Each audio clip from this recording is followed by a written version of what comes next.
Try creation presented by Bangla সাহিত্যের গল্পের আসর।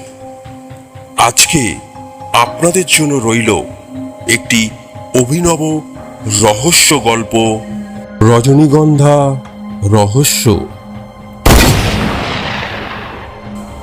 সঙ্গে থাকুন আর শুনতে থাকুন আজকের রহস্য গল্প।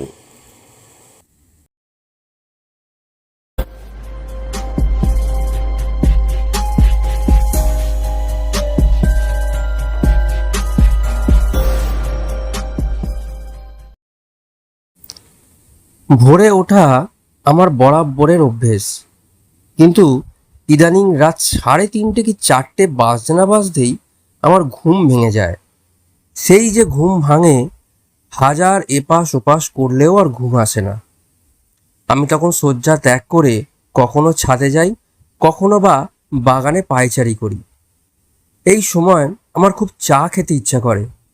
আমার সব রকমের কাজকর্ম করে দেওয়ার জন্য রাখহরি আছে, কিন্তু সে বেচারা তখন এমন অকাতরে ঘুমোয় যে ওকে ডাকতেও আমার মায়া হয়। ছেলে মানুষ তো, আমি তাই নিজেই 1 কাপ চা করে খাই। আজ ঘুম ভাঙল শেষ রাতে, প্রায় 3টে। কেন এমন হলো? অথচ খুব একটা বেশি রাতেও ঘুমোইনি। যাই হোক, ঘুম থেকে উঠে মুখে চোখে জল দিয়ে চায়ের একটু ব্যবস্থা করে যখন জানালার ধারে এসে দাঁড়িয়েছি, তখনই বাইরের দিকে তাকিয়ে হঠাৎই মনে হলো, ঘুম যখন ভাঙেই আর উঠতেও যখন হয়, তখন এইভাবে বন্ধ ঘরের মধ্যে আটকে না থেকে একটু মর্নিং ওয়াক করে নিলে কেমন হয়? মনে হওয়া মাত্রই আমার শরীরচর্চার সঙ্গে আর একটা নতুন মাত্রা যোগ করে দিলাম। ডেকে তুললাম রাখহরিকে। ওকে দরজায় খিল দিতে বলে আমি বাইরে বেরোলাম। এখনো চারদিক অন্ধকারে ঢাকা, চৈত্রের প্রথম, তবুও মনে হচ্ছে যেন মধ্যরাত।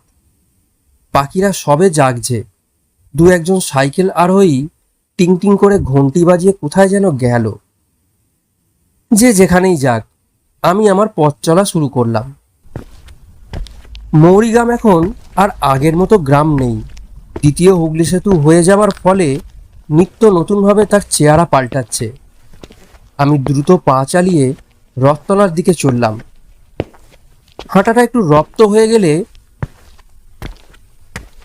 আরও দূরে খটির বাজার কিংবা প্রশস্তর দিকে চলে যাব।